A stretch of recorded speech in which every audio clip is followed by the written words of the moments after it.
All right, let's get this shindig going. I want to thank our sponsors. Obviously, big shout out to Anderson. Maybe we'll hold our applause till the end because there's quite a few sponsors. And really, it's important that we can't put on events like this without our sponsors. Each one of us have our own building companies and different media platforms that without our sponsors, without our partners, without the people that really encourage us and help us do what we do, none of this is possible. So it takes a community, it takes a village. So I want to thank each one of them. Obviously, we've got Anderson, we've got Dakota County Lumber, we've got All Inc. and Built to Last Custom Cabinets. They're both located here Closets. in closets. Sorry, I always say cabinets. They could probably do cabinets. I mean, their closets are legit. So Alana Wynn is in here. I think she might be here tonight. There we go. So we've got some Minnesota rep here. We've got Sean's Cabinetry. They're going to be the sponsor of the game room, which I want to bring up, actually. Morgan was just mentioning. So when we're all done, and we'll kind of give you some exit information, but in the back, there's actually 3 golf bays. So obviously, there's plenty of drinks. Go see if you can outdrive somebody. But the games are here, and they're sponsored, so you might as well put them to use. We got a big shout out to Pro Remodeler and Red Wing. We're all wearing some Red Wing kicks, so they're located in Red Wing, Minnesota. So I thought it might be nice to, for those that are flying in. Most, it seems like. Not Brad. Not Brad. They didn't go with his nice Armani suit, but that's all right. Their next version might. Big shout out to Harnish Workwear. So I first found them through Modern Craftsman. I saw Casey has got his Modern Craftsman shirt on, which is pretty great. And they're on the East Coast. Harnish was kind enough to give everyone here a shirt. We have kind of mixed sizes, mediums, larges, and extra larges. If there's a size that doesn't work for you, maybe talk to your neighbor. There's also a bunch of extra shirts in the back, so swap them out on the way back. So a huge shout out to them for supporting their community. The Riffin Trio, my brother-in-law Nelson Devereaux and his band. Big shout out to the jazz group in the back. So they'll be playing all evening as well. They're also for hire and they tour. So even if you're out of state, bring them in. These guys are awesome. Doug from Motif Media, the man behind all the podcasts and the camera right here. And then last but not least is Chelsea Lopez on the lifestyle camera over here. So big shout out to her. I think that's all the sponsors. Let's do a big round of applause for all the sponsors.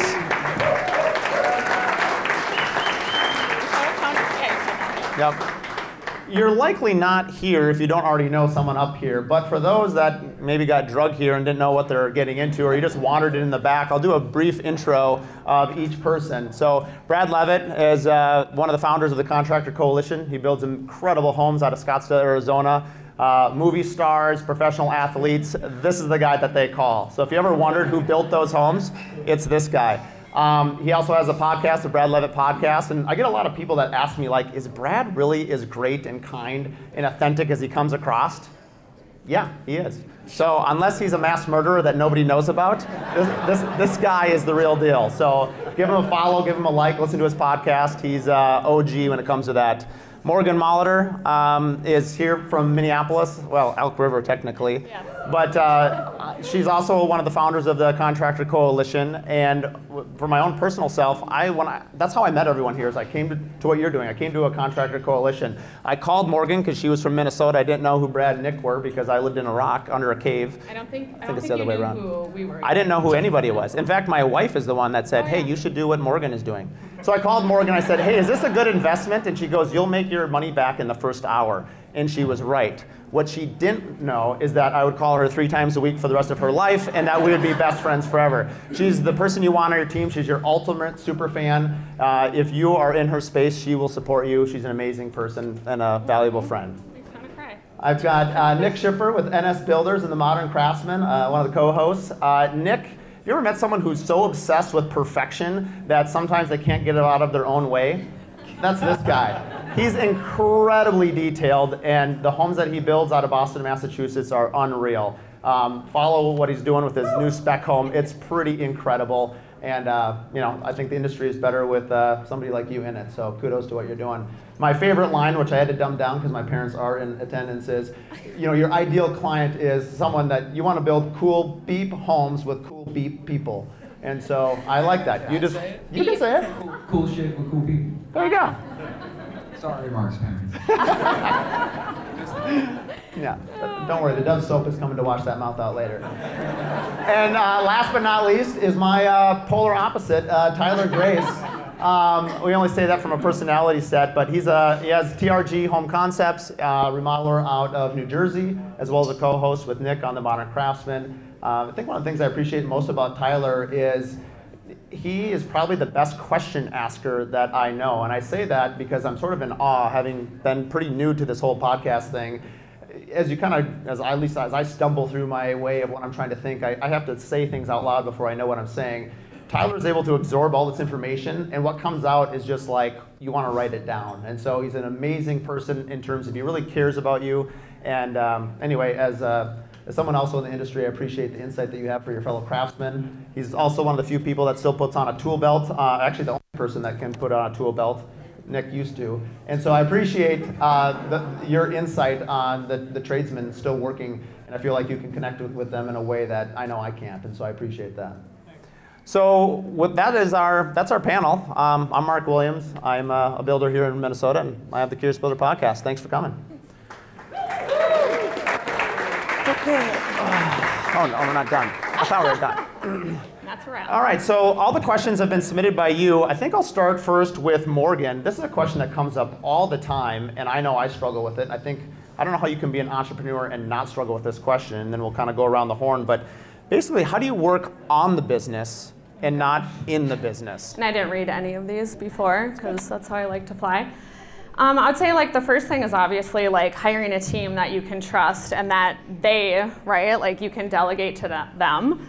And so that you can focus on things on working on the business and not in the business. I would say it also helps being married to someone like Jamie Molitor that is working physically in the business every day so that I can be working on the business. And then also just surrounding yourself like everyone in the room too. And like we have that conversation all the time, and it's like truly learning things to be able to work on the business, take yourself away from it, and taking the time, and then also trusting your team to be able to like, when they're doing the work, do the work, and if you don't think it's up to par, like someone said, hit 80% is good enough to your perfection. Which is hard. Nick, you had a line on that once about the 60% replacing yourself. Oh, is it 60? I don't remember the exact amount, but I know that our perfection, or good enough, is much higher than the 80, or at least mine is much higher than the 80% to a fault. I remember you saying that basically when you hire somebody to replace what you can do, they can start at 60%. They just can't stay there. Yeah, I think from a hiring perspective, it's something that I continue to struggle with in terms of what I delegate, because constantly I'm faced with, well, I know how I want to get this done. I think a lot of us in this room feel this way, where it's like, I know how to get it done, so it will be easier if I just do it. But the sooner you are able to find the right people and bring the right people on your team, the sooner you're able to kind of trust that process that they will learn through your coaching and your leadership. I think that conversation that you and I had, Mark, was that there's a point where you make all the mistakes, and you are at a point in your business that you feel as though you don't make those same mistakes anymore, and then you go hire someone, and then all of a sudden you're making those mistakes again. And you have to, I think that's one of the hardest things as an entrepreneur is to learn, is that you have to be okay with the fact that they're going to make those mistakes because they haven't made them before. And there's a really delicate balance between, preventing them from making a mistake and coaching them through the actual mistake. It's interesting because, one thing we speak about, I think for me, and I spoke to some of the attendees at the home tour today, there was actually a point in my career, I'd say I was probably 5 years in, and I remember thinking, can people make money doing this as a career, right, in construction? And I had paid too many people to build their house, and I was kind of at this tipping point where, I really wanted to understand how could I get these signature projects, some of which we're doing now. And I remember speaking to not just previous clients, but architects, some of the interior designers, and really what I gathered from that information, they said, Brad, like, if you have excellent systems and project management, and you understand your business, and anyone who listens to my podcast, I'm obsessed with, we're business owners that happen to focus in construction. And so by understanding the business, what I realized is that at that point, I was now winning these jobs, right? These signature projects, because we had the systems in place. And there is a fine balance, like Nick and Morgan were mentioning, that Paul's here, who's with my team. We have 30 people now, and they're incredibly talented. And so having very talented people, empowering them, having systems, having protocol, now they can run with it so that I can focus on the business with my leadership team, and that every day we're creating systems and innovation that make that process smoother. Because as you want to level up to that client, they expect a certain amount of sophistication from a builder, project management. That customer experience is really important. This was a question that came up in relationship to what you just mentioned, which is, at what point in the scale period can you start dedicating more time to just working on the business? And I framed that with, like, when I first met you 2 years ago, you had 19 employees, now you have 27. A lot of people may be looking on, myself included, be like, wow, you have a lot bigger team. I can see how now you have time, but let's say, can you speak that, or can anybody speak to the fact that maybe you have 3 employees or 4 employees? I mean, it seems like you kind of have to do a little bit of everything. Well, you do, but what I realize now, that's, I shouldn't say too late because we're doing it, but had I started earlier in my career, one thing I would have done is, even if I was the sole person, like when I first started, right, and I'm in the field, superintendent, I'm doing marketing, I'm doing accounting, I'm doing business development, there is something, understanding how that baton is passed throughout the building process. And so creating SOPs and procedures and operations, now when we have employees start, as you mentioned, we've onboarded, we're at 30 now, so we have 30 employees, and when they onboard, we actually have documents that they follow and onboard. I would have done that sooner with 1 person or 2 people, because then you get to a point that they can really understand what the procedures are, which allows you, frees you up for focusing, looking, strategizing on better projects, whether you're marketing or whatever it may be. I think when your question mark about scale, I don't think it's a matter of how many people. I think what Brad is talking about is really important, is that when you start documenting those processes early, it's going to feel like pointless. It's like, I have 3 people, 4 people, 5 people, why would I document the onboarding on how I hire someone? The reality is the sooner you do that, the sooner you're able to replace yourself, right? Whether it is an SOP or a document or it's a new hire, you're never going to get there if you're constantly having to start from zero with every new hire. But you have to start, like Nick's saying, if you document it, well, now you just add on, right? Mark LaLibrete's here, he's going to be speaking. We had him come in, and he's now setting building standards for us as a builder to separate us. Now you add that layer in, right? And you continue to add these layers after layer. A mistake happens by one of our supers or field personnel. Okay, it's documented, it's noted, we address it, and we make sure, to Nick's point, we don't want to make that same mistake again, so we make sure that everyone's aware of it to some extent, not throwing someone under the bus, but at least so we can understand it and not make that again. Tyler, you have a smaller operation.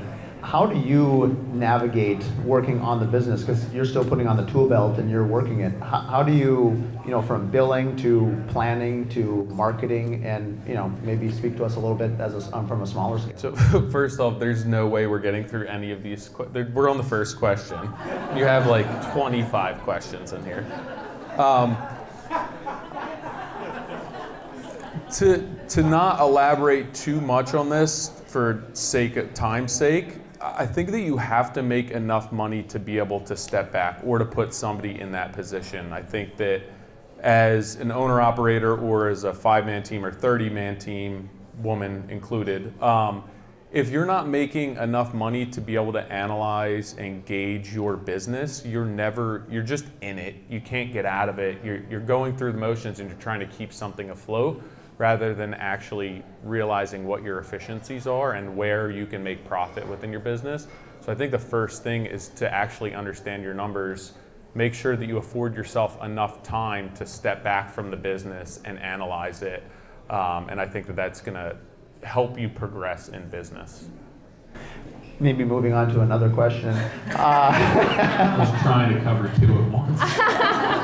Well, actually, you're right up next. The future of home building and the future of the workforce. It's very well publicized that there seems to be a lot of people retiring, and there doesn't seem to be enough of our trade partners and subcontractors and builders filling those shoes. 5 to 1. 5 to 1.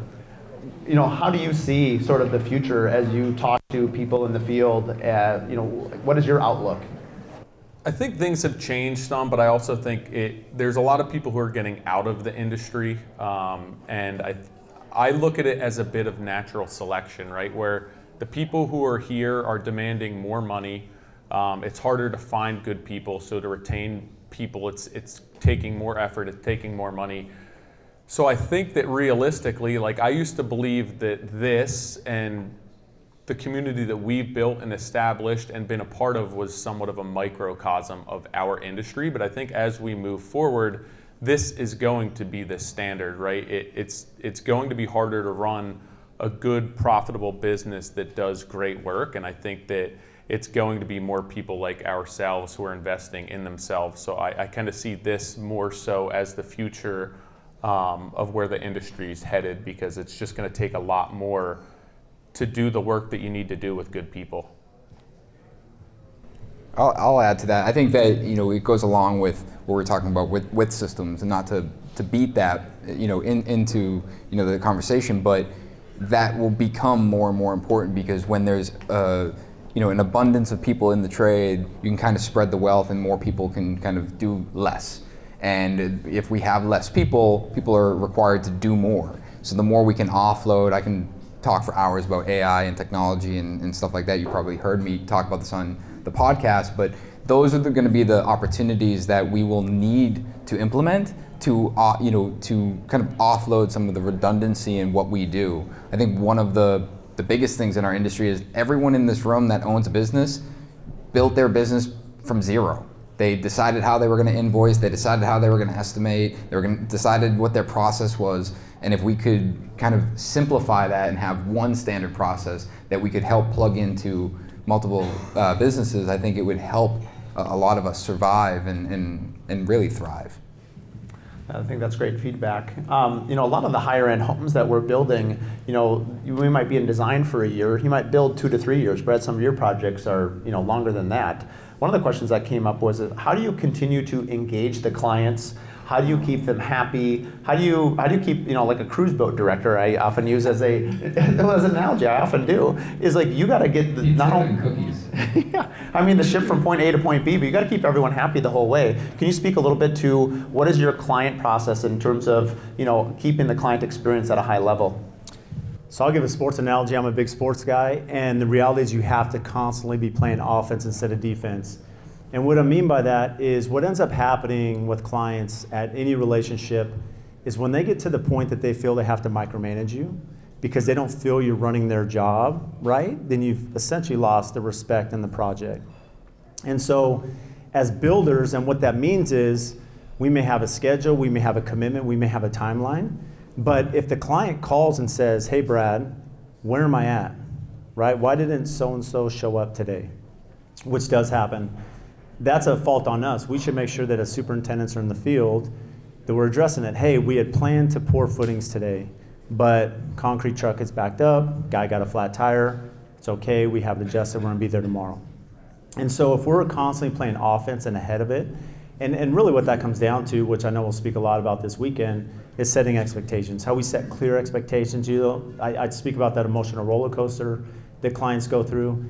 And so having clear expectations and really at the core of it, it's knowing your business. If you understand your business, this goes back to the first question, and you understand the building process and what it takes to close a home, you can clearly communicate that to a client and help lift them through, like we have some builds that are 5 years, right, between design and build, so. You had shared something once with us at the Contractor Coalition, and I've implemented it, where maybe every 6 months you sit down and break bread with your homeowners. Speak a little bit about how you've experienced that and how you implemented that. I think that's just really unique. I think one thing I struggled, you kind of finish the project and you're like, let's go to dinner, and the client may be like, I'm tired of you. I've seen you for 2 years. House was late, or we had this change order, whatever it is. What I found is halfway through the project, we'll go to a really nice steakhouse, like in Phoenix, Steak 44, and we'll take our superintendent and spouse and coordinator and spouse and the client and us, and essentially midway through the project, just have dinner, right? And they'll meet, my wife, and so you're there together, and it becomes very personal. Halfway through the building, and then you find that relationship is a lot better and more personal as you get through it. Tyler, maybe I'll ask you this question. One of the questions that was submitted was somebody that's one of our trade partners, and they said, as high-end builders, are we willing to be advised by, let's say, our electrician or by our HVAC company? Can you speak a little bit to, I suspect the question is, they would like to have input so that they could change maybe some of the operation. As a high-end builder, how do you engage and how do you leave the door open so that your trade partners feel like they can have a voice? Well, I start that at the pre-construction stage of the game when I'm looking at developing a budget or a scope for a project to bring my trade partners through and start helping engage them to help develop the scope and obviously at that point develop a schedule, develop a budget. But I can go based off experience, and a project that I've done before was similar to this, and I can develop that all on my own. There's certain times that I will do that, but a lot of times at some point prior to work contract, I want that sub there to get their eyes on it and explain, hey, this may be an issue. Have you considered that? Possibly we could change this. It's gonna bump up the schedule or make it less expensive. So a lot of times for me, engaging the subs, it's not during the project, it's before the project when we're in pre-construction. Morgan, maybe on the brand side of things, just because you have such great experience there, are you engaging with the brands as you develop, not only the content and the deliverables for them, how often are you engaging your partners and saying, hey, this is what I want to do, or just walk us through that process of, you've always told us, give them more than they asked for. Can you speak a little to that? I was like, that's a loaded question, because, and it depends per project of what we're doing. But I would say, like, we have our brand partners that we want to work with. We, develop the relationships with them, especially here at the Contractor Coalition. And we just get to know them. And one of the big things I'm always asking them is, like, what are you bringing to market this year, and how can we best support you? And so trying to figure that out with our projects. So we know when our projects are coming, and then we kind of know, like, oh, Anderson is rolling out this new door coming up here, this new screen door, and they're going to be launching affiliate links, and we're going to be talking about it. So I already know that that's happening this upcoming summer, and we already have projects in place to bring that into the project. Does that kind of answer it? Yeah, no, I thought it was great. I'm like, otherwise every single project, we have all of our selection sheets, and then if I'm in the mood for pitching, because you also have to deliver the content, so then I start pitching them, and I start saying, like, here's countertops, here's windows, here's tile, here's what we'll deliver. Like, we'll create a storyline from it, and we'll take our community from the beginning to the end, create content from it, and create whatever they're looking for too. Can I just, I want to chime in on that. So brand partnerships is something that comes up a lot. A lot of people ask questions on it. What do I charge? I'm not going to get into that, but I think the most important tip that I can give is that they need to believe in what you're doing. And the story, whether it's the project, whether it's the business, or whether it's the individual, oftentimes it's all three.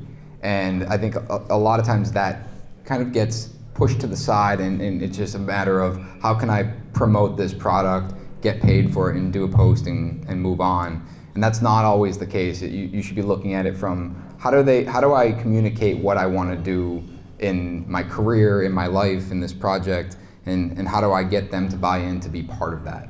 And that's why too, it's like goes back to the storytelling and just continuously talking about this brand, getting to know them on a personal level. Be talking and using this brand before a project even begins. I like that question, whoever asked it, because I think if you are not getting access to the table, I think the person that you're following, the leader, whether it's a general contractor, whoever it is, if you're just looking for order takers, like, is that someone you really want to even be working with, number one, to your point? And everyone up here, I probably know the least about construction, I think, and so the question is, like, I've always asked a lot of questions, and so I can't build the homes that I build without the talented people that I have here. I've got Mike Schmillen, who I've known since high school. He's my main tile installer. Like, he'll know more about tile than I could ever hope to know. Of course I'm going to ask him and engage your partners. And I love what Tyler said, bringing him in from the very beginning. So I think whoever's out there that asks this question, I think go to the people you're working with and ask them, hey, can we sit down and talk about this, because I can bring value. Because I guarantee if you can bring value to any of us, we will listen. Well, and just the last thing to add to that too, I'm like, when you go out to Vegas for the IBS show or KBIS show, it's like, that's a great opportunity to start to get to know your brands, your partners, what's coming to market this year, and start to think, like, how can I tell the story for them? Like, you should be making their job easier, and you should be delivering content that they need for their own marketing. Like, that's the point of the content that you're creating. moving on to another question here, maybe for you, Nick, is, one of the questions was, as, building is very cyclical. It goes up and down. We do the best we can to kind of keep our pipeline, as steady as we can, but it's construction. It's really hard. And how do you keep your employees? How do you manage a slowdown when you don't know how long it's going to last? Can you speak a little bit of just working with your employees and, as the business owner, you're looking down the barrel of a gun, looking at cash flow monthly. Daily. Daily. Did you just check your phone? Can you speak to that a little bit? Yeah, I think it's difficult, right? I think that, we try to manage a pipeline. I want to speak on this in a couple different lights, but we try to manage a pipeline that we are proud of too, right? And social media has done this interesting thing to us that we only chase the idealistic. And there's oftentimes we put ourselves in positions where you're chasing idealistic, but revenue drops. And then what do I do with my guys? And then you're forced to take on a job that you don't like. And I think that there's a careful balance between taking on projects that are good for revenue and also good for marketing. And that leads into, obviously, when you invest heavily into a marketing-esque type project. But I think from the employee side, it's transparency and it's communication. Something that my team has, given me feedback on is that when we sit down and have an open conversation about where we stand and where we're going and what's in the pipeline, they appreciate it. And full disclosure, I'm not the best at it. I have a little reminder in my calendar that tells me, hey, time to send out that monthly company update that you promised everyone to do, and sometimes I don't. But when I do, and when we sit down in what we call an all hands meeting and we talk about it, there's this sense of encouragement where, I might be chasing a job for 18 months and I have a super that's coming up on a job that he's in finish and he doesn't know where he's going and he wants to know. And, and I run the risk of, do I tell him now because I'm not sure if it's this one or that one? When the reality is it's just having an open conversation and being and elaborating on where we stand and what the plan is. So at least he knows that I'm working towards a plan, not just flying by the seat of my pants. In terms of managing cash flow, I think this is kind of a similar question, and maybe I'll defer to you, Brad, on this one. How do you manage cash flow? One thing you've been really helpful in the contractor coalitions is taking larger down payments, but can you speak to a little bit, everyone's experienced the yo-yo effect of, you get that sale and you're like, yes, and you get that first down payment, and then, you get this yo-yo effect. How have you experienced a way to sort of even out some of those troughs and valleys? It's a really good question. I think you have to have a really good financial team, right, that you consult with, and depending on the size of your company, it could be internal, it could be external. I think there's a lot of resources out there, but essentially at the core of it is I've learned to be a lot more confident to tell clients I'm not the bank, right? I'm not here to finance the job, so we have to make sure that they're feeding the meter, right, that there is a responsibility. And I think one of the best lessons probably Nick and I had learned is there's a builder in our builder group who's getting close to retirement. He's in his 70s. And I remember sitting there in one of our meetings, and in his contract, he has terms with his clients. And one of the terms is that if he's not paid in 5 days, they start accruing 25% interest, like a credit card. And I'm like, there's no way you get away with this with your clients. And he said, yeah, I do, because I tell him, if you don't plan on paying me, tell me now before I start. And he's never had a cash flow issue. And so I think this goes back to the core of it that, learning deposits, and this is where it's really important to understand, I think, the financial strategy behind it, is because everything's great when a client's paying cash, right? You can leverage a deposit, you can work through that, you can work through terms. Now the bank gets involved. And what happens when there's banks is banks feel that they can dictate whatever they want to you because you're the builder. And what I've learned in my career, especially the last 4 years, is that we can tell the bank what to do as well. And so we have to be involved in that pre-construction process with the bank and outline the terms for draws, when the draws are funded, and then when deposits are made, that no, we're not applying it to certain lines, because then when it comes time to build those lines, that money's not available. So you become more savvy just understanding that this is how we can push back to the bank and work with the clients so that we have terms that allow us to fund the project properly. And before all of you go out there and change your contracts to do that, like I did, you should run it by your state and your lawyer. So in the state of Minnesota, it's illegal to do 25%. I asked my lawyer to do it, and he said 25% what? 25% interest expense. It's illegal in Minnesota. And it could be, but you could charge something else possibly. I don't know, but you could. But I think even if it's not 25%, there is some interest rate that is valid. And it could be 6%, it could be 8%, but what you can push on are the terms. You could make sure that they're not taking 28 days to fund, and maybe they're taking 4. So there is leverage with that. And I don't have 25% terms, just for what that's worth. I thought it was really inventive when my lawyer, every time I come back from these contractor coalitions and I call my lawyer with all my ideas, he's like, were you just at the contractor coalition? He's learned what your name is at this point. So anyway, you all will be calling your lawyers here at some point.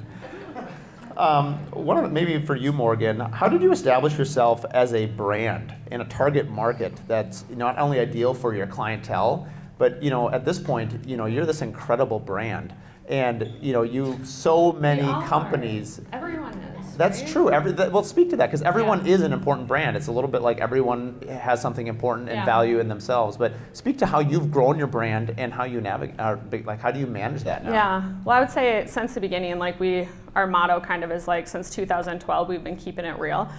We put that on our website, we kind of have it on everything, and I have always tried since the beginning to just be transparent. Our whole company started because we started documenting how Jamie was buying an investment property, how he was, renovating it to sell, what we bought it for, what we were doing to it. And so that's kind of how our business and brand took off. But I would say just from the beginning, I've always tried to be who I am, true to myself.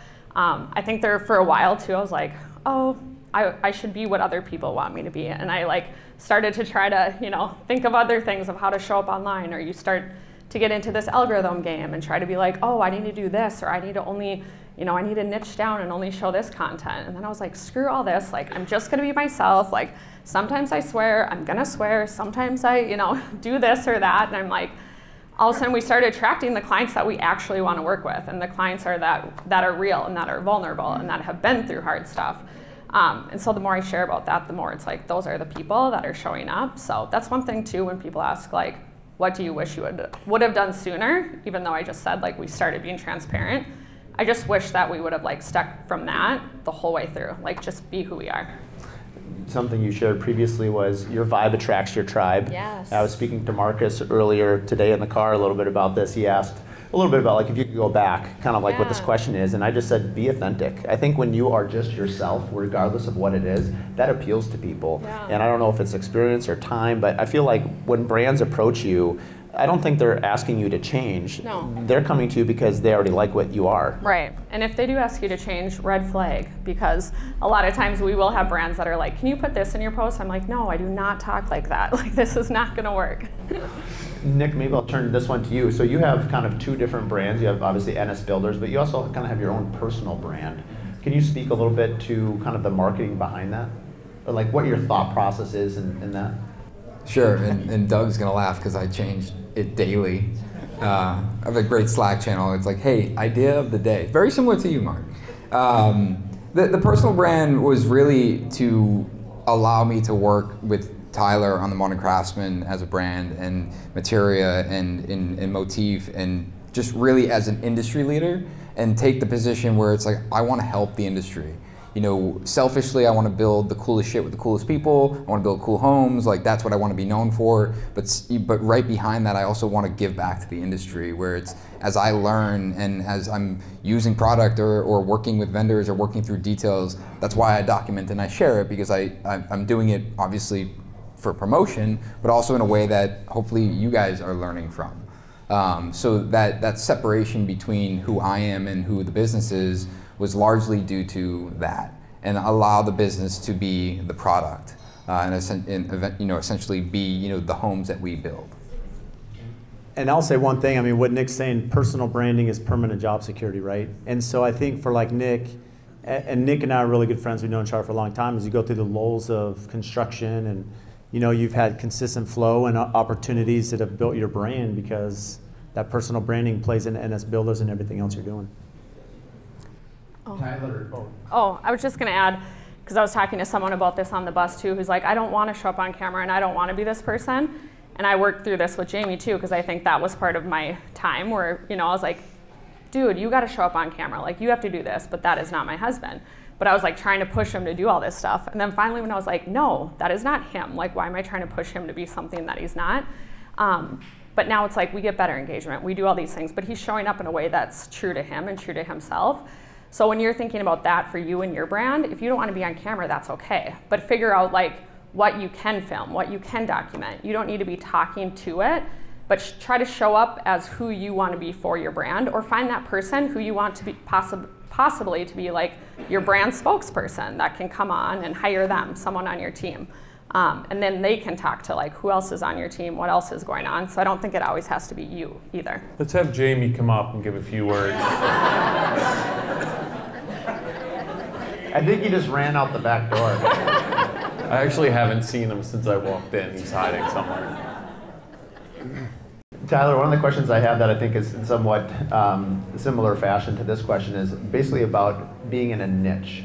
You know, I feel like you work with a niche. That's why you have friends to help correct you. So tell to us a little bit about your niche and what you do. But you have to say niche like that. I'm gonna leave that word out. So from the get-go, I knew where I wanted my business to be and what my ideal customer was, and I just found it easier to focus on one thing. And it's funny because Nick sent me something last night about this, where it's just, instead of trying to hit the entire market, it's much easier to focus all of my efforts on one specific spot in the market. It's easier for me to be profitable there, for me to sell those job types, for me to create systems and processes for those niche, I think it's niche. Niche, I don't know. Raise your hand if it's niche. Depends on where you're from. I think it's niche in Canada. We're close to Canada now.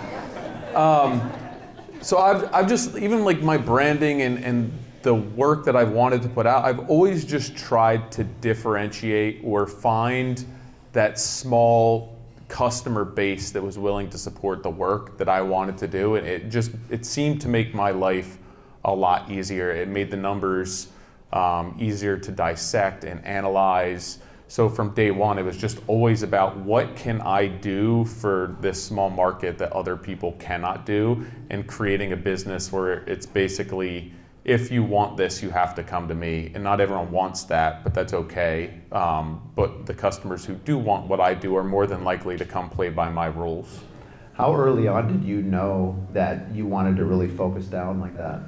Pretty early. I just didn't know how to actually do that. And it's the same thing like Nick said, you're slow, and then you take jobs that don't fit with what you want to be doing. So it took a few years. Like, I always understood that was where I wanted to be, but I didn't really understand how to get there. It was more so like, I'll put the work out and it'll eventually get me to the point where I need to be, where I realized after the fact that it needs to be a lot more intentional than that.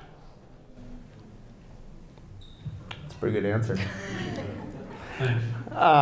In terms of legacy, one of the questions is how do we think about legacy? And does anyone up here think about legacy? Every day. Do you really?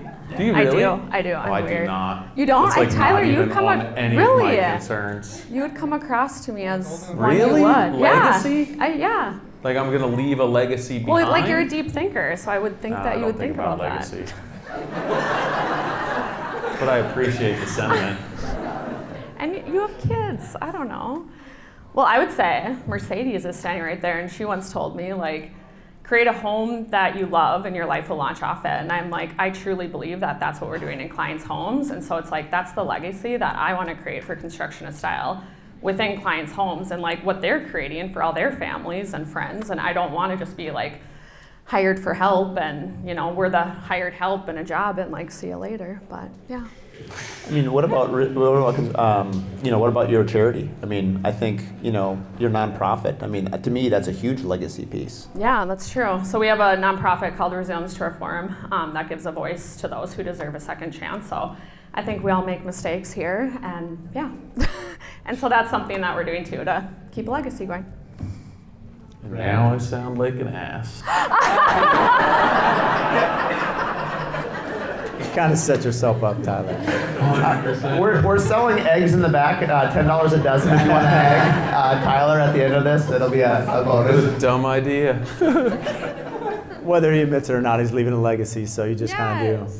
I would say probably the best answer to that, there was a mentor of mine, and I think I shared this when I did my kind of 4-year anniversary podcast, but those that didn't hear it, when I was 20 years old, there was a mentor, and he said his goal in life was to make everything better because he was there. And really, the point was he was kind of speaking about interactions he'd have with other people, interactions with his family, with his employees, just in general, everywhere he went, he was trying to make a mindful impact of that. And I remember he finished speaking and we went to the restroom afterwards and everyone's washing their hands, right? And I see him grab some paper towels and he's like cleaning the sink. And I'd watched him for a long time, and even in the littlest details, he would do that. Just little things, he'd pick up a piece of trash.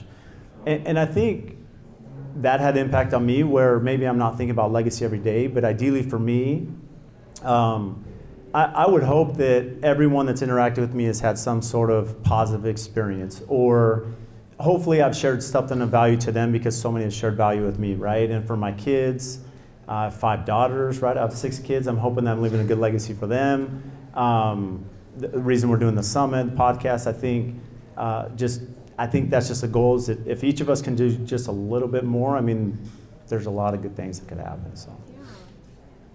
Make the world a better place. One action at a time. Keep rubbing it in. I mean, I think you can think of legacy a lot of different ways. I mean, I think the way the question was framed was such that, do you want your work to be a legacy? But I think, your actions are a legacy. I think we leave a legacy regardless of whether we plan to or not. I think if you have an impact on other people's lives, I mean, you impact people's lives all the time, But Mark, to that point, I think that's a good point. I mean, all of us are trying to up our brand, right? And ideally, there is value. I mean, one of the things, if you just speak monetarily or like business-wise, focusing on that legacy, ideally, we do want AFT to be a brand. If people have an AFT house and it goes on the MLS, it'll sell more because they understand the brand we built. And so there is a legacy of craftsmanship, of detail, of process, even bigger than just kind of a global theory. I think craftsmanship, is something that we've lost in when we talk about product, and it's a big reason why we've, chosen to do this 45 white oak project, and that is a legacy builder. That is a product that we're taking on paper, what would be considered a huge risk, to prove a concept that says there's a clientele and there's a person or people out there that would appreciate a better product. And that might just be from a design perspective, but if you can do that from a design perspective, a quality perspective, a consciousness of materials, and through and truly build without compromise, I believe, as I should, that there is a buyer for that. And I think that can be said from something as large as an entire home, all the way down to the individual tasks that it takes to get done. And I love that you're doing that, Nick, and here's why, because I do love the Nick's. I do, and I want this to be successful, and the reason being I'm in Phoenix, and Phoenix, there's a huge investor market, and I don't do specs. I haven't done any investments. I've been build a suit, and I often get asked this, and the reason, a lot of us maybe have traveled, and you see these amazing buildings that have stood the test of time in other countries, right? And in Phoenix, there's a lot of builds and builders that build, I'm trying to think how to say this, but they're not good. They're fast, they're the cheapest for the best margin they can make. And they're selling a client for a high dollar something that's built extremely poorly with poor product. Because it all becomes money. And I think that's one of the most frustrating things as a builder that really appreciates craftsmanship. And I know that's why Nick is doing this spec to show that you can build a good product and the clients will want it because they understand the thought and products behind it instead of just buying something so the investor and builder can have a huge margin. What is one thing, Tyler, do you think that you would like, if you could change one thing about the building industry, what would it be?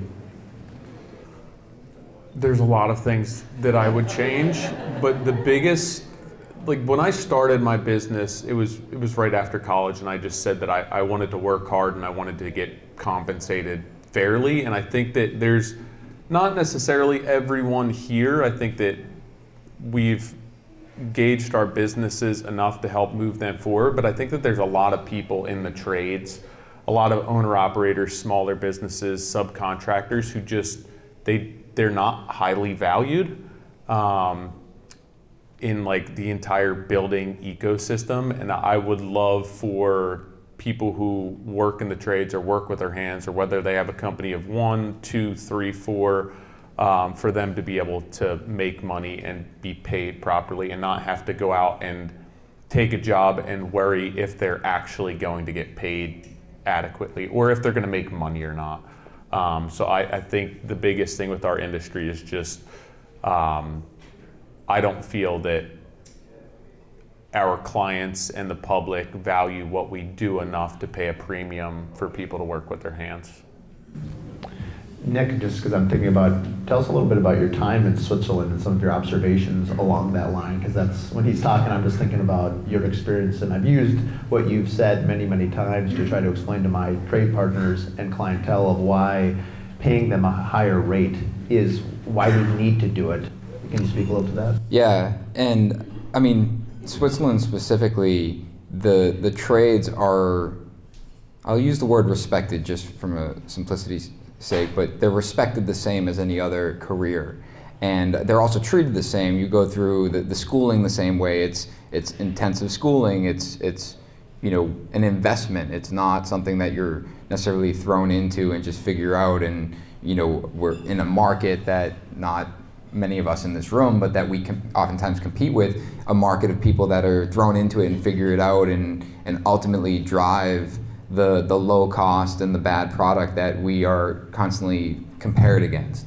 So I think that what I saw there and I see in other countries is that it's quality of craftsmanship and the careers that are involved in that craftsmanship are just respected at a higher level, and they're not as driven by how big can I build this home for how little amount of money to ultimately get, you know, what I need. And a real quick story on that, I bid a project a few years ago, and it was an $8 million home that I found out after I told him it was $8 million that his budget was $3 million. And that was my fault. And it was. And he said, you know, I'm going to consider it. And he called me and he said, hey, I dug into you. I see your portfolio. You are like an artist of a builder. I just don't value that. And I said, okay. He goes, I would rather build the same house shittier, sorry, for $3 million because I just want the space. I don't care about the quality. And I appreciated him being upfront about that. But that is what we are facing, is that he's going to find someone that is probably going to be able to build it for $3 million very poorly, and maybe he's only in it for a year or 2 years, and he gets what he needs. God bless you. And you know, and he gets what he needs, and it gets passed on, and now it's someone else's problem. And not to mention the reality of the financial structure of building something for $3 million that should be $8 million. You know, you're talking about hundreds of people that are involved in building that house that are often taken advantage of, whether it's poor wages, no payment, so on and so forth.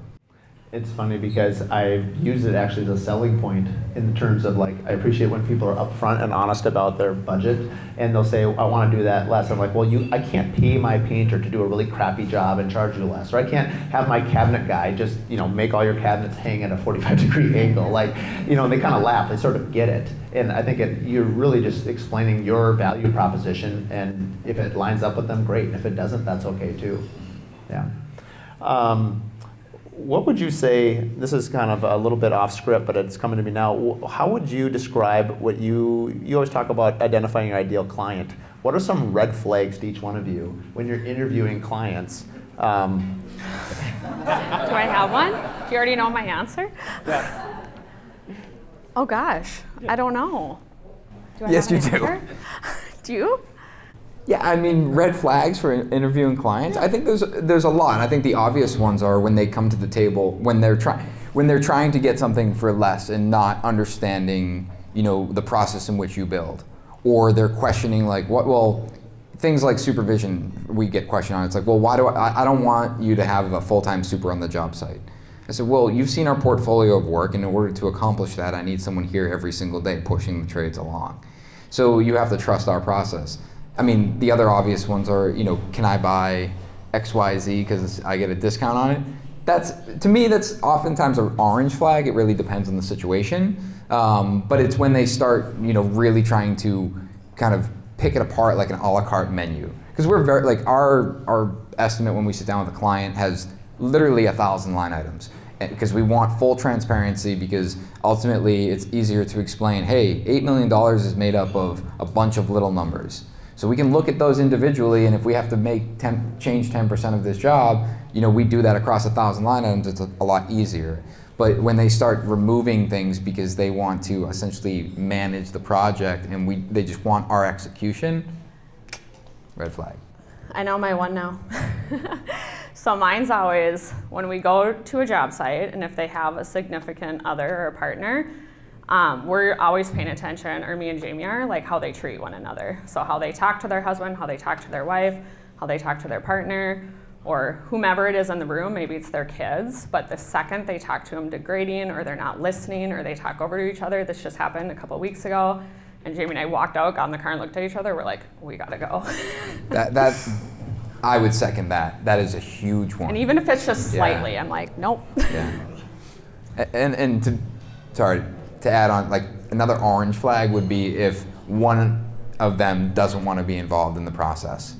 And, you know, because I have one where it was, my wife will handle it. We went to contract, signed the contract, got a deposit, excavator showed up on the job site, and the husband called me and literally canceled the job. And I was like, what? And he goes, I didn't realize how much the house was. We're not paying that much for the house. And I was like, I'll tell that story tomorrow. I kept their deposit.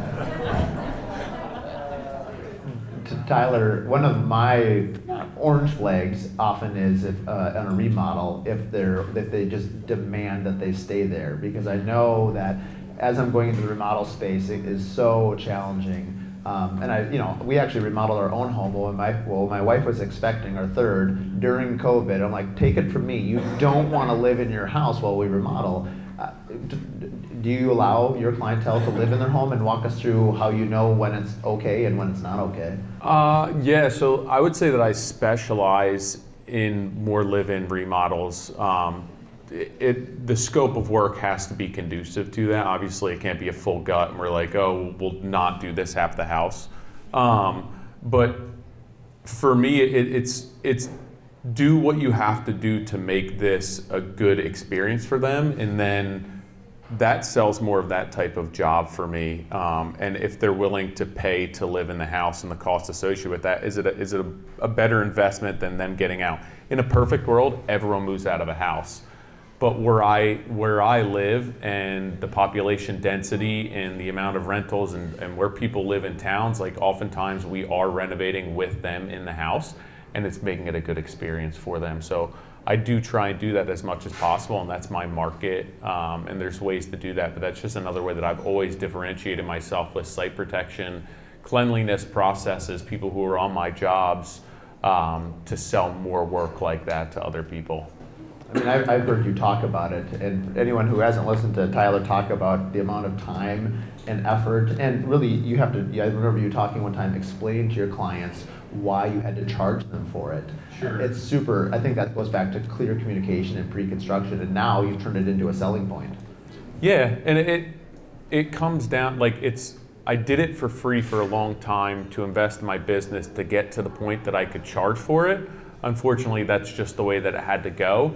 But at this point now, it's when a customer gets a hold of me, and you're talking about the red flags and things that customers can say or not say that ensure that they're a good fit. Like, one of the things is when somebody gets a hold of me, how did you find out about me? How do you know about my company? Because a lot of times it's just, hey, we're looking to get an estimate to do this. And at that point I ask them, hey, how did you find out about us? Because if you don't know that we do all of that, I just have such a small percentage of landing that job, and I'd rather not spend my time entertaining that lead.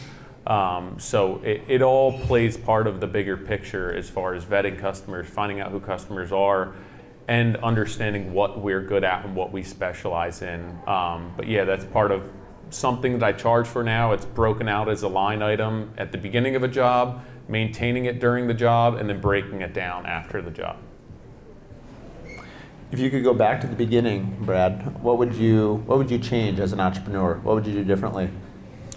I invest in my business in this sense that I think for the longest time, a lot of us make our own mistakes without networking. And being here, right, there's a lot of other builders and professionals, and so I took too long networking with other builders, networking with architects, working with vendor partners. And really, this goes back to, I mean, we've spoken about this a lot tonight, but understanding my business. And so had I understood adequately how to charge for a project, the value I'm bringing, and there are levels, right? When I first started, even though I had a lot of experience before I started AFT, there's no doubt I couldn't go in and get this signature project and charge whatever, but at least I could have understood more of how to format the project and set better expectations. And really, without making all the mistakes yourself, that's only gonna happen as you network and understand mistakes others have made. How about you, Tyler? If you could go back, what would you do differently? I probably, no, I won't say that. I was going to say maybe a different industry. But everyone's paying here to be here to support the. Really, I think that, like, to simply put it, I realized too late that if you are not making money, like, you don't have a viable business. If you guys are struggling month to month, it's probably not that your rate's wrong, that you're not capturing the hours. Like, your business, whether it's your market, your rate, your employees, you don't have a business that's viable. You can't cheat the numbers, you can't put the sweat equity into it for years and years and years. If the numbers don't make sense, you have to make a major change. And I didn't, like, for a long time, it was always, you're gonna get here, you know, I need to make this adjustment, that adjustment. And I just realized that personally, I was not getting paid for a lot of work that I was putting in place. And my business, like, was not a viable business. It wasn't a profitable business. It looked like it by the number at the end of the year when I was dividing it by 2,000 hours, but realistically I was putting 4,000 hours into that business. And I think if I would have just been, push my ego aside and realized that, like, I was making pennies, I would have made a lot more changes in my business early on. What about you, Nick? What would you change? I'll pair off both of them. I think that I would have spent more time and effort investing into education and knowledge early on, and spent more time on the finances. I think that, you know, I talked about this a lot, but early on it was all that. It was all sweat equity. It was all, you know, if I had money in the bank, I would take that money and put it into the project to make the project cooler so I could market it to the next tier of client, and I kept doing this over and over. And I just had a conversation with Tyler about this, is that I've realized that I haven't stopped doing that. And, you know, 10 years ago or 8 years ago, I would have said where I am today is where I wanted to end up. And I think that, you know, in a lot of ways, this is a fault of mine where I constantly move the goalpost. You know, we'll finish White Oak, we'll sell it, we'll break records, it will be, you know, the most amazing home, and then I'd be like, all right, let's do a bigger one. Let's take more risk. Let's spend $3 million more than I'm supposed to. And I think that that's the challenge. But for me to go back, I would have spent more time in educating and understanding those numbers. So as I do this through my career, I'm doing it with more comfort and not having so many of those peaks and valleys that we all experience. And really, to that point, I mean, Tyler hit that when he said you're spending 4,000 hours to really understand your value, and Nick hit this is same as me. I think early, like, I understand it now, but early enough, I didn't spend enough time understanding the balance sheet, the income statement, P&L, right, cost of goods sold. There's so many variables. WIP is a big thing. If you understand WIP, how you can leverage that, but as a business owner, you have to really be dialed into financials and have a good team. And if you understand that, then you can, you know, now turn that into a profitable and viable business, as Tyler mentioned. I think it transitions to the next question, which is, when you first start, you're scrappy. You pick everything and everything. And, it's kind of like, hey, beggars can't be choosy. So you do projects that don't align with your goals. And maybe early on, you don't even know what your goals are. So you kind of just take everything. At what point in your careers did you realize what you were, what your brand was, what you wanted to be? And then how did you transition out of, I'll do anything, to, hey, this is kind of my niche? Nick, why don't you go on this one? My niche. I don't know if you necessarily have to have a point in time where you stop taking on those other projects. Because I've went in and out of that. I said that earlier, is like we get idealistic with our project scope or the type of projects that we want to do, but we have a project right now that came across our plate, and I threw a number at it and they're like, yeah, we just want you to do it because we know you'll execute on it. It's not something we'll photograph, it's not something that we're gonna document because it's just not our product, but we can still generate revenue, and it also gives us the opportunity to put new people in place to learn our process on something that is less complicated. Like, hey, run this project, run through this so you can understand our process before we throw you into something that is far more demanding.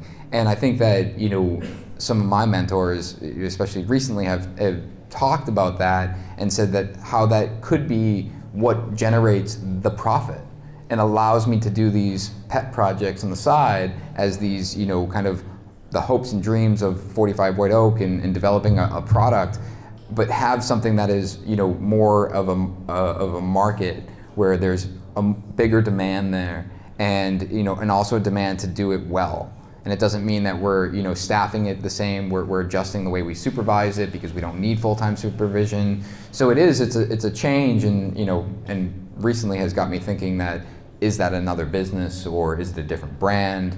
But I think ultimately my point is that it doesn't. You don't have to move away from that, especially if it's something that is profitable and good for the business. If it's peeling you away from your goal, or it's hurting you from growing and doing what you want to do, that's a different story. And then I think then you take that more niche approach and niche down. It sounds better. Well said, it does. I agree. Brad doesn't find this niche funny. No, I was laughing with it. To Nick's point, it's interesting. I think early on in our career, I was obsessed with the marketing side too, like a lot of them are up here. And so I was always marketing to what we were going to be doing, or to the ideal clients, as opposed to some of the stuff we were doing. And what I mean by that, I remember early on, I was doing a project and we did like a backsplash and replaced like the flooring just in the kitchen, really small job. And the client tells me, they're like, Brad, you should advertise this all over Instagram because people don't know you'll do this. I'm like, no, I don't want anyone to know I'm doing this because I want to build a custom home with a lazy river. Like, it's like not even in the same ballpark. And a backsplash. And so I was always marketing. And the funny story, when Paul, who's here, when I remember hiring Paul, and Paul's been with us about 6 years, I remember he showed up, he's all, this is it? Like, this is, AFT, I think at the time, I don't know, we were probably 9 people, maybe 8 of us at the time. Paul can answer that. But we always portrayed that we were bigger than we were, even though we were working on systems and processes at the time.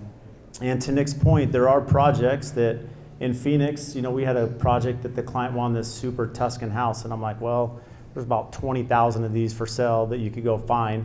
And so we did it. It's a great client. They're coming from California, and a great project. But to your point, we didn't market it. No one probably saw that we did it. We didn't do a ton of social media because it didn't really fit kind of what we're pushing as a marketing strategy. Well, I'd add on to that too, because with me and Jamie in the beginning, both of us started, taking our business from the ground up, and we were taught debt is bad. So we would just take any job we could get, and this actually kind of bit us in the butt a couple of years ago that we're still recovering from. But but with all that to be said, one thing that I'm learning, because being surrounded by you guys who have mentored and coached us too, is just it's okay to say no to something and then go to the bank to ask them, this is what I need to have to float my company and my team just for the next 2 months. That's okay. Because then that next project's going to come where you're actually going to make double the money, and you won't take that project that will actually set you backwards 5 years. This next question is a good one. It's about architecture, and I think it is good for all industries, because whether you're a builder trying to work with architects, or whether you're an interior designer trying to work with builders or with architects, or in this case, the question is really how does a young architectural firm get to work with high-end builders like yourselves? You know, what is the approach? You know, they're struggling, you know, making inroads with a very established market. And because there is so many talented architects in this particular town, Minneapolis in particular, you know, how do they sort of break into kind of the old guard? I think this question can also be on the builder side, where, you know, it's how does a builder go and approach an established architecture firm? How do we work with them? You know, I have this list in my computer of outreach, and I do this monthly check-in with every architect I want to work with. And it's oftentimes challenging. Oh, we've been working with these 10 builders for the last 40 years, so, you know, maybe we'll give you a shitty job and you can prove it, and then maybe we'll consider it. I just had this conversation a couple minutes ago, and I've had it before, is that, you know, that's one approach, and you can potentially break into that. You know, I've successfully done that by bringing them a job. I said, hey, here's a job that, you know, doesn't have an architect. I'd love to work with you guys on it. And then quite literally, we had 3 additional projects in our inbox the next morning from them saying, hey, you should look at these as well. So it opened the door. But I think there's a lot of value in partnering with people that are at a similar point in their career. You know, Vincent, who is the architect on White Oak, is at a very similar point in his career. We are, roughly 10 years into our business, and we want the same things, and we're striving to get to the same place. And I realized that, wait, why don't we do this together? I'm trying to reach to the guys that have been doing it for 40, 50 years, and they're giving me nothing. Where you're early in your career, and we're equals. So if we band together and build together, there's going to be way more value. When it is 40 years from now, we're going to have a monster of a relationship. So I think that, you know, from the architect side or the builder side, I think there's a lot of value in finding equals, and I think there's a lot more value. I don't think that you take your foot off the gas with the bigger, more established firms, because, you know, I think that you'll always want that. But I think that, you know, more effort can go into working with someone that is considered an equal. Brad, oh yeah, I know it's tied. We're doing pretty good. Well, come on. We're just We're doing pretty good. We haven't hit our Q&A time. I got 4 more minutes. We only have 2 more questions, by the way. Really? I think you dropped one of these. I want to give Brad an opportunity to ask this, because I would imagine, I mean, you have a massive profile across the U.S. I have to imagine a lot of architects reach out to you to try to be, because our clients, when they're coming to you, I assume you're introducing a lot of them to the architects. How do you navigate that as a builder? The funny thing is, I'll put myself 7 years ago, Brad, I would call every architect and designer in town, and no one would call me back. None of them. And I would leave messages, I'd see them at networking events, and I was a nobody. And that's partly why I started social media, is that Nick's strategy is really good, that ideally you get to the point where a client is calling you and you bring a project to them. That's a game changer, right? That's low-hanging fruit that you can bring them in, and that's going to change it. The strategy I took was like, okay, I'm going to start, as a lot of you know, I'm obsessed with LinkedIn, so like I post on LinkedIn every day.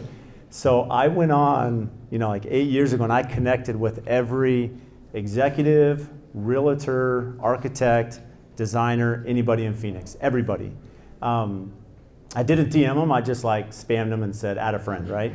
And the funny thing is, these same architects and designers, after a year, I posted every day, site cleanliness, you know, systems we're doing, value propositions.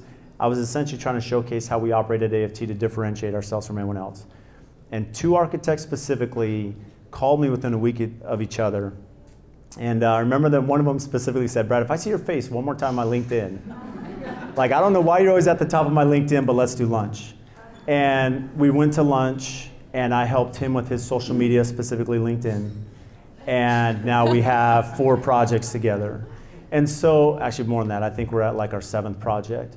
And so I think there's just other ways that it's really hard to just get in and spam someone right away. I found a lot of value that I would follow people and I would just comment. So these architects, yeah, he would see my face only because I'm commenting on every post he would put. I would like it. But I would never DM and say, hey, call me. It was just eventually that door opened where he contacted me. Yeah. That's a good one. maybe we'll end on that for this portion. We've got about 10-15 minutes of open mic Q&A. Right now where I'm at, I'm belt on, trying to get into the subs, but I'm doing really one-off custom things that the sub pool that I have to work with, they've never seen any of this type of stuff. How do you communicate that to make sure that they execute at the level that you want to execute that job at? I mean, simply put, I think it's communication and setting that expectation up front. You know, when I think about new products or new ways about doing things, you know, I'm oftentimes coming to them with, you know, kind of my tail between my legs in the sense of like, hey, I saw this thing, or I'd really like to do this, or do you have any idea how to accomplish this detail, or have you ever worked with this product, and have a conversation about it. I'm definitely someone that doesn't necessarily take no for an answer, and I will try to come from a different angle and say, well, wouldn't it be cool if we used it? So I think that it's a matter of, you know, just being upfront and ultimately sharing what the vision is. You know, I'll talk kind of holistically. It's a big reason why we render all of our projects, because what I found is that when my electrician sees what we're trying to accomplish, or anyone any of the trades are seeing what we're trying to accomplish, they have a completely different outlook on it. Great example, like the foundation we just placed, you know, to them, it's a concrete wall. And we were going through the drawings and I skipped past the rendering. They were like, what's that? I went back, I'm like, this is the house. And they're like, holy shit, this is what this is? Now I understand what we're trying to accomplish here. So I think it's, you know, it's try to get them to understand what that end result is and what you're trying to get to, and then work backwards from that. Hello. When you're working with your clients and coming up with a budget, what is the first part of the project that they want to cut back on? Ooh, that's a good question. Countertops. No, I'm just kidding. How dare you? For those that can't see, they're from Cambria. Yeah, that's professionally attacked. Well, I could start this one because I'm like, it kind of goes back to like your vibe attracts your tribe. And I think depending on what you're showcasing in your projects, what you're constantly selling, for us anyway, once we started showing like, for example, our kitchen, and someone just said this to us today, they're like, oh my gosh, my wife now, like we're redoing our kitchen, or it's taking forever because we're trying to get to your kitchen. But I think once you start showcasing, like Brad said, like be 5 years ahead of where you want to be. But whatever you're showcasing, that like for us, our clients will come to us and they're wanting Cambria, and that's why we're putting Cambria in all of our homes. And then other people will be like, I don't understand how you can sell that. Like that's something that they cut. And I'm like, because they see it in every project. So I think it just goes back to what we're putting in, the product that we're putting in, and they see that. And then too, just us educating them. Like an easy thing too, they'll, Katie and Jesse and I have this conversation all the time, or Katie, because they do custom cabinets, but one of the things is like, they want to cut back on their custom cabinetry and want to do prefab. And immediately I'll say, okay, well just to show you, look at our kitchen and look at our prefab cabinets and how shitty they are. And you'll be wanting to rip them out, but then you won't because you put a beautiful Cambria slab on it and then you don't know what to do. So being very truthful. That's true. That's a very true story. Mark whispered this in my ear, but he's right. It's oftentimes the first is our fee.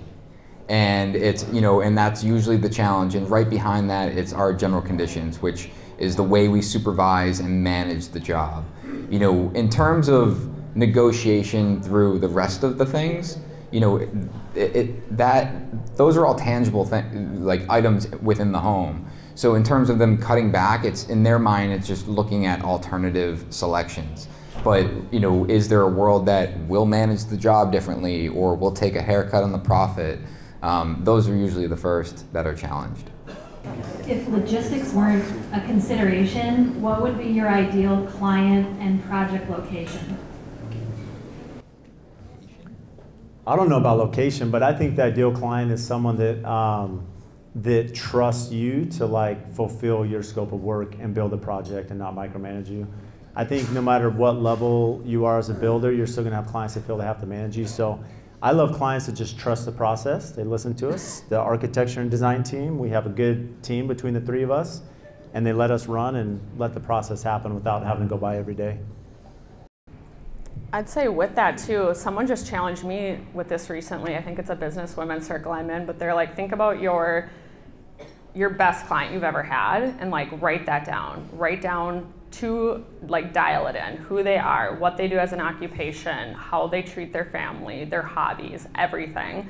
And then really like hone in on that when new leads are coming in. I know that probably doesn't really answer your question, but I just did that with a recent client. I was like, this is the exact client I want. Like, we could go in there, we work with, our clients are home all the time, and so it's like how that operation runs and how they treat us and how they let us come in and out of their home, all that. I realistically want to work close to home. I don't want to travel for work, so something geographically close.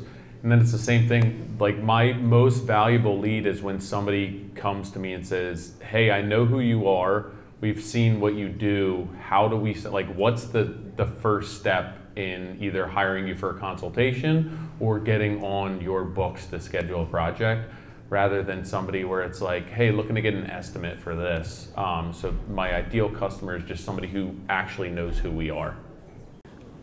I have an embarrassing story in this vein that I think is worth sharing. A couple of years ago, there was a really high-end architect, and this client came to me. He was right down the street from my house, so I agree with Tyler. Proximity is really important to me. And I don't know if I had a couple extra cups of coffee. I know I'm a little excitable at times. And I was way over the top excited. And I was like showing him pictures of my family, and I was like fanboy. I was just like, oh, I love this architect. This is amazing. I'm so excited to work. I mean, I was out of control enthusiastic, which I know is hard to believe, Tyler, but even hearing it, I can barely believe it. I mean, even I knew I was out of control. When I went home, I told my wife, I'm like, I met this amazing couple. They never returned another call again. And I want. How much worse did that make it, though? You kept calling them more. You're like the person when you're like, oh, you're a little bit too much, and you overcompensate to try and make it better. I went full nuclear. I walked by the house because they built it with this higher-end builder, and every time I walk by it, I just kind of look at it and be like, man, if I had just kept it under control, you know. I mean, eventually my personality would have come out, but. Then they wouldn't have been your client. Yeah, maybe. Anyway, so that was my ideal client. Question about homeowner and trade interaction. You know, we have a lot of homeowners that work from home, so we're doing a remodel, and really good intentions that the guys on site will ask the homeowners, hey, how high do you want this light fixture to be hung, or whatever the case is, and the homeowners get really upset because these guys show up and they don't even know what the heck they're supposed to do. Who's managing this job anyways? How do you guys handle that? I'll speak to that because that does happen a lot on our projects.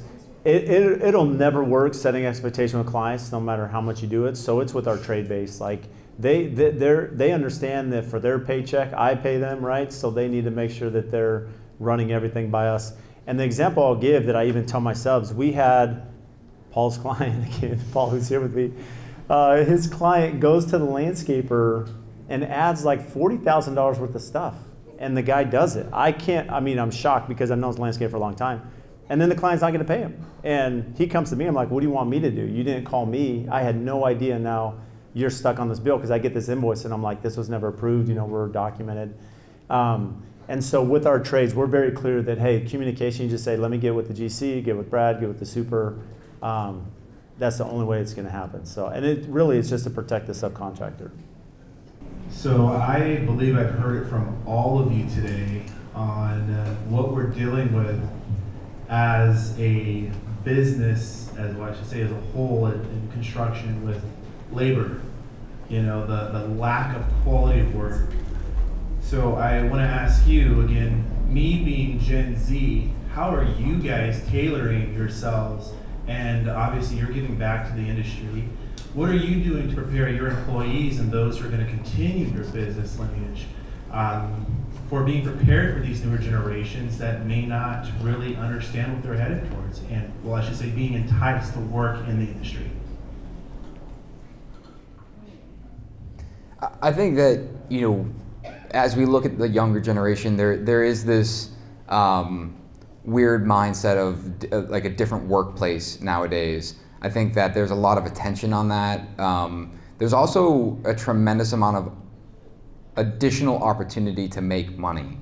Like, there's a lot of different things that you can do to make money nowadays that just simply didn't exist 5 years ago. And I think that that is playing a big role in why we have less interest and less people in our industry.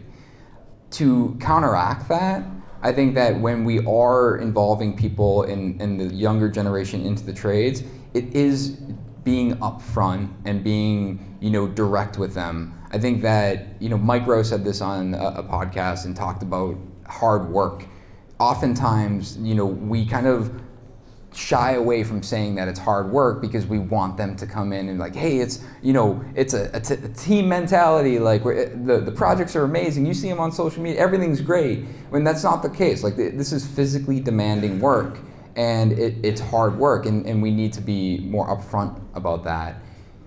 We also have to understand and appreciate what the younger generation can bring to the table in terms of their knowledge around technology, their knowledge around what that generation is looking for. And I think about, from a marketing perspective, people ask, like, why are you posting on TikTok? It's like, well, because the kid that's on TikTok that's watching our content is eventually going to need to build a house. And, and that might be a 10-year funnel for that particular sale, but that's just the case. That's just the matter of fact.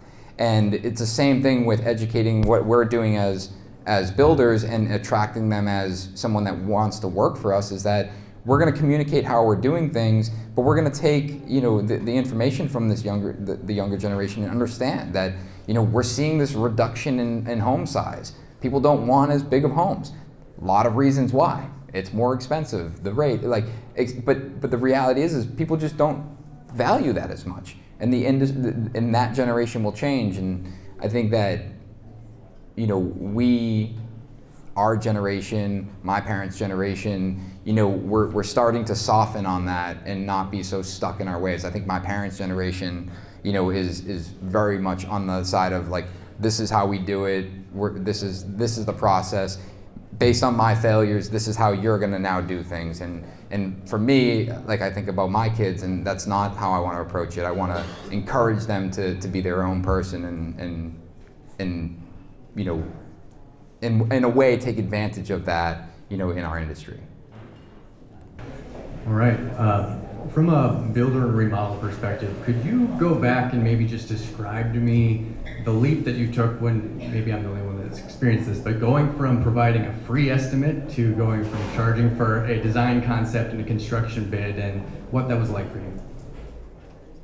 I can speak to my behalf. It was, initially it was like a stake in the game, skin in the game type of fee, where it's like just to get rid of tire kickers, or if it's $150 or whatever it is, just to show up at somebody's house. And it got to a point when I started developing my systems, like, first off, it's really scary to do that because you're going to turn a ton of people off, but then you just have to realize that all those people who aren't willing to invest in you and your business can go to any other business and get what they want, so you have to change what you're doing. But then, like, I realized I switched that from a skin in the game type of fee to actually having a little bit more money on that to cover a little bit of my time, and then I would roll that over to the job if they hired me. And then I realized that was also stupid. So at the point I am now, it's like I'm gonna look at it the same way that I look at a project, where how much time is it going to take me to go to this person's house, get my trade partners together, develop a scope, schedule, budget, and I'm gonna work against that number, and that fee is not refundable. It's not a deposit for the job. It doesn't get rolled over. Essentially, I'm creating a pre-construction package that they can submit for permitting, and if they want to bid it to whoever, and realistically, everyone has hired me at that point, but I started with just to get my confidence and build my systems and figure out how to navigate that conversation with customers. It was just a fee, and then that fee turned into, okay, it's going to be a little more, and I'm going to roll that into the deposit, and then it turned into, once I got comfortable with that and realized just by doing it the value that I was providing, that, hey, here's my pre-construction agreement, and we're budgeting X amount of hours towards it, and we're going to work towards that. If it's a kitchen designer involved, if there's an architect, whoever it is, I'm just working towards that. And again, that's money that I'm keeping, essentially getting paid for it. Just make sure you charge. Double the You know, to add to that, and I think the most important part, someone DM'd me this morning about this exact question and saying, you know, they asked me, how much do you charge for pre-construction? Like, well, that's a loaded question. You know, we take a retainer and we bill our time against it, but everyone's quick to, I just want to charge for estimates. And you're going to be in this sea of everyone that's doing free estimates. How do you differentiate? It's providing the value and more importantly, communicating what that value is. And Tyler touched on it, is that when someone retains us for pre-construction, you know, if they don't want us to build the house, that's completely fine. You have a budget, you have a schedule, you have the entire project worked out on paper, and if you want to go and give it to your brother to build the house based on that, fine. It's my job during that process for you to fall in love with our process that doesn't happen. And I think that's an important part, is that when we separated that this is a standalone service, people felt as though, okay, I understand, it's a little bit more comfortable, and I'm not saying, hey, we just met, you're going to charge me all this money to price it, and I don't even know if I want to build with you. Like, it removes that entirely. And I'd just quickly add, if you're just talking super, you know, minutia, like for us in remodeling, like we started just by making sure that our automations for when they come to our website, they're filling out a form. We started with one form. Now I think we have about 7 automation touch points that we don't even know that, you know, they're going through the filter. But so having a tool that does that vetting for you, because then once you are going out there, they probably are serious and they are going to hire you. So then that just removes all of that too. So you don't already have to have the conversation from the beginning of what you charge, and you're already wasting time.